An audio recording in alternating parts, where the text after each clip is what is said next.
So we're going to be doing a quick clip on Schellys shop here. When you're scavenging for parts across Marketplace, sometimes you got to think outside the box. That's why we found ourselves looking at this here, 1974 Plymouth RoadRunner. I struck a deal with the guy for the front brakes. This thing's going to crush tomorrow. So I've been trying to get these brakes for about a week now. I came down in a bit of a rainstorm about a week ago and paid the guy, started cutting, torches ran out of oxygen.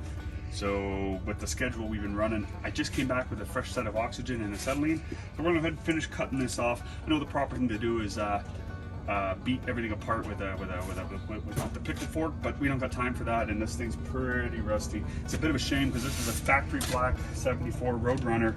But anyways, we're gonna go ahead and start hacking up some more steel and get these front disc assemblies for the 69 Dart.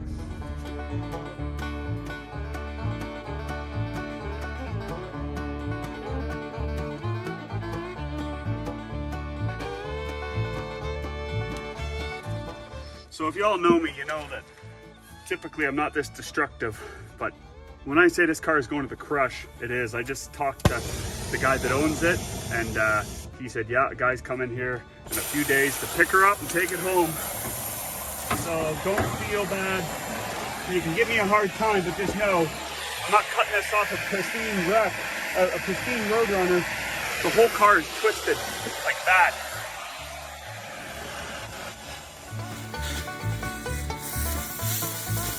The guy that owns the car is a pretty die-hard mopar guy, so he wouldn't let me be doing this if this thing was worth anything.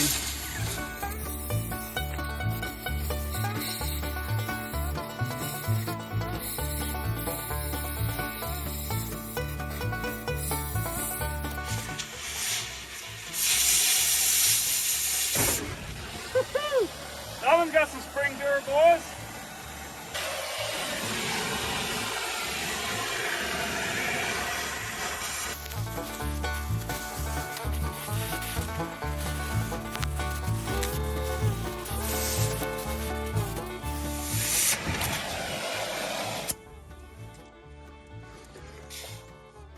We gotta hang out here for a little while, make sure there's no fires.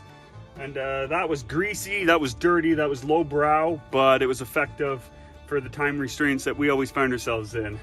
So if you're shaking your head or your fist at me, just know I'll do a quick walk around of this car just so you know that I'm not joshing you. This car it's rusty. The whole car is bent up in two. He hit a ditch. The guy that I got these parts off of was telling me their previous owner hit a ditch back in probably the 70s and just wrote the car off. This is yeah, so let's go ahead. I'll let this cool down some, and then we'll have a quick walk around. I can't leave here for at least 10 minutes, 15 minutes, make sure that nothing's gonna catch fire again.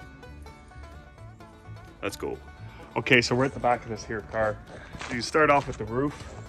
As you can see, she's buckled this way. And that's because the whole car down here is bent up. The other side is much worse. Like, she's been chowdered out real good. This fender's pretty not bad. I thought it'd be kind of cool to cut all the way down and then make it a wall hanger. We're just not mopar heads this much. Trunk lid's kind of nice too. You can tell she's hammed, gents. She has seen better days. Here's the real damage. Yeah. And underneath, the guy said it's all crinched up as if it hit a big ditch, is what he said. So I think the car is pretty pooched. The parts I cut off are replaceable anyways. I don't know why I feel so bad. And yeah, it's going to crush soon. So that's gonna be a wrap for this short clip of Schellys shop. Until next time, cheers.